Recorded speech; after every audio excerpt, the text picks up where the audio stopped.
Real quick before I start the video, guys, I wanted to say huge thanks to Hughes Performance. They decided to help out with a dual stage dump valve kit for the Power Glide in the car. As you guys may have seen before in my other videos, I've had issues with the converter being too tight, so this should be a big help and also help me spool in that 88mm, but I'll be using it down track as well to keep the RPM range exactly where I want it. Anyways, hope you guys enjoy the video. What's going on, guys? Welcome back to the channel. So we're finally getting back to working on the car, making some progress so we can get back out racing. Today I'm going to be changing the pan on the engine, and I am also going to be showing you guys how I tack the reluctor wheel onto the crank, because I've been asked about that a couple times. And anyways, the reason I'm changing the pan, I have the Holley 302-1 pan, but right now where the engine sits, it needs to sit in the car, at least the pan does not clear the steering rack. So I'm swapping over to this Moroso 20142 pan, and hoping that it will give me enough clearance to put the motor where I need it to be without it being angled all wrong. And also I'm going to be looking inside and seeing what the rods look like, because I've actually not torn this motor down since I went 495 at 140 and 780 at 168 miles per hour and seen 41 pounds of boost. So I'm pretty sure that they're all straight and good to go, but I guess we'll find out for sure right now.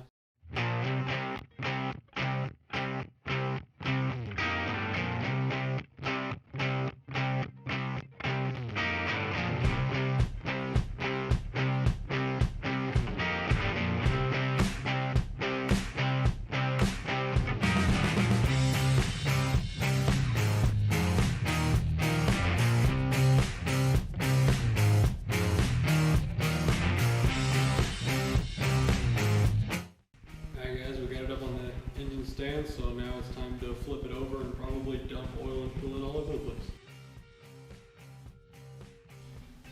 Alright guys, now that we have successfully removed all of the oil and coolant from the engine and placed it on the ground, we will go ahead and pull this pan off.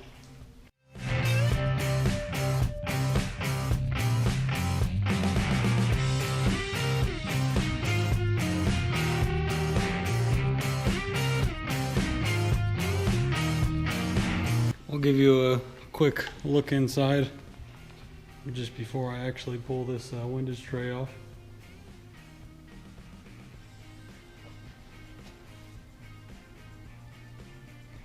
Nice and clean, as you can see.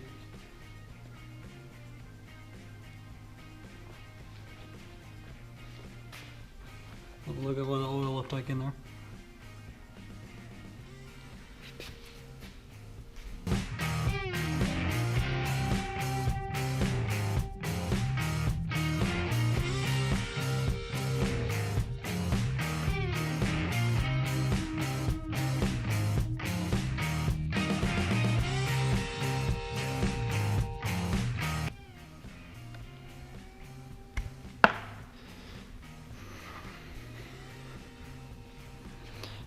Alright guys, well we got some news, relatively good news.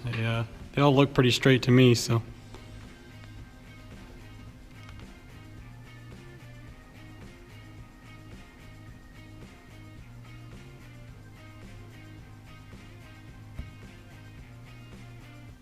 I'll probably check them a little bit better before I toss it back together, but nothing too obvious at least.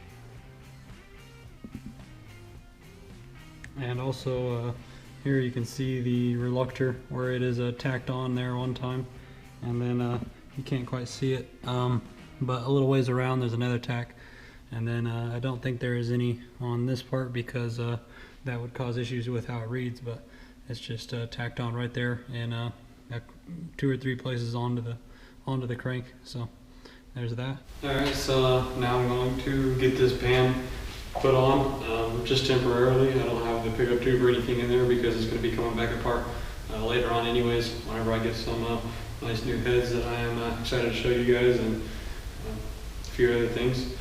But I'm also going to pull the balancer off.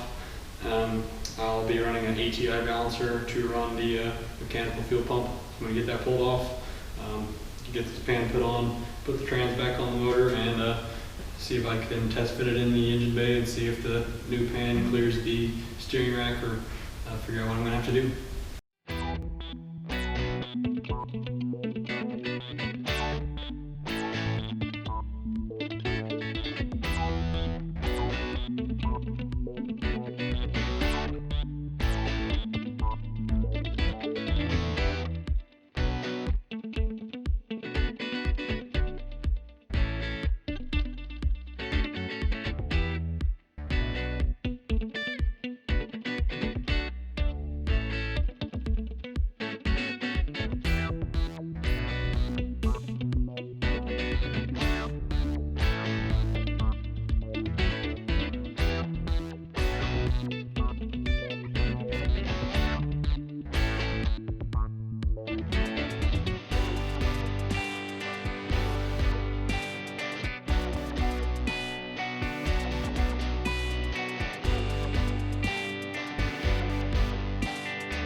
Well, as you may be able to see by this little dip right here, I definitely put the mid plate on backwards somehow. So this side was clearanced a little bit for the steering column. So that kind of sucks, but I'll probably just end up clearancing the other side instead of taking this all out and flipping it around. Or I guess I don't really have to put the steering column in it right now, since I'm just getting it in there to get everything measured up and figured out for final install. So, whoops.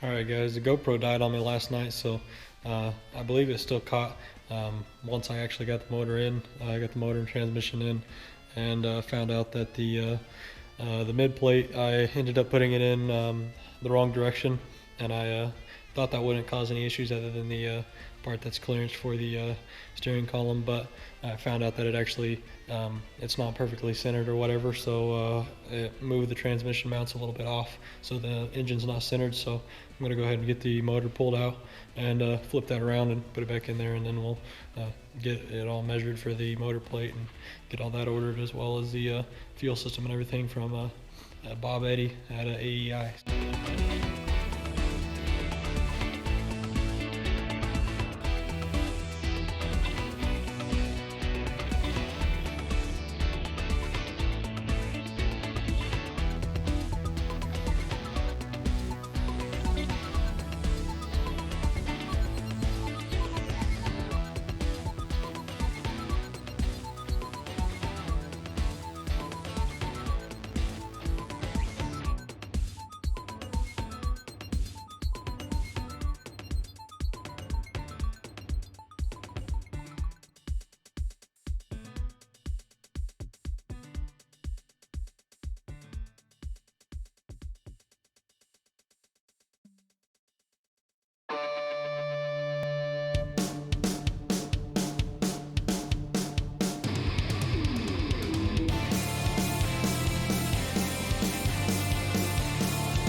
It's in there. Alright guys, so as you can see, we got the motor in there. Quick disclaimer, I definitely don't claim to be a professional when it comes to building cars, or tuning really. Maybe semi-pro tuner, but definitely amateur builder here. This is really only my second car building, so still learning. You know, we got the mid-plate deal fixed, so as you can see, it lines up with where it's clearance for the steering column. I'm not going to put that in right now, just don't need to. But right now I'm going to go ahead and measure. I need to measure a few different ways from the crank center line. The pan clears, as you can see, it clears great. So we got plenty of room there, so we're good to go. And now the engine is at the proper angle, and the transmission mount lines right up with the bolts as well, so should be good to go. So I'll go ahead and get this measured for you know, the motor plate, and get that ordered, as well as the fuel system and all that fun stuff. Alright guys, that's going to be it for this video. Got all the motor in and got it measured for the motor plate. We can get that ordered now, as well as the fuel system and a few other parts. I have quite a few stuff coming that I'm just waiting on. You know, shipping is being a lot slower now from a lot of companies due to all this stuff going on, so kind of stuck waiting on a lot of stuff, but I've got some other stuff that I can do too, so I'll figure out what I'm going to do next while I wait for that, and yeah, I'll see you guys in the next video. Make sure to like, subscribe, and share the video if you enjoyed it, and thank you guys for joining along in the build process of the new car.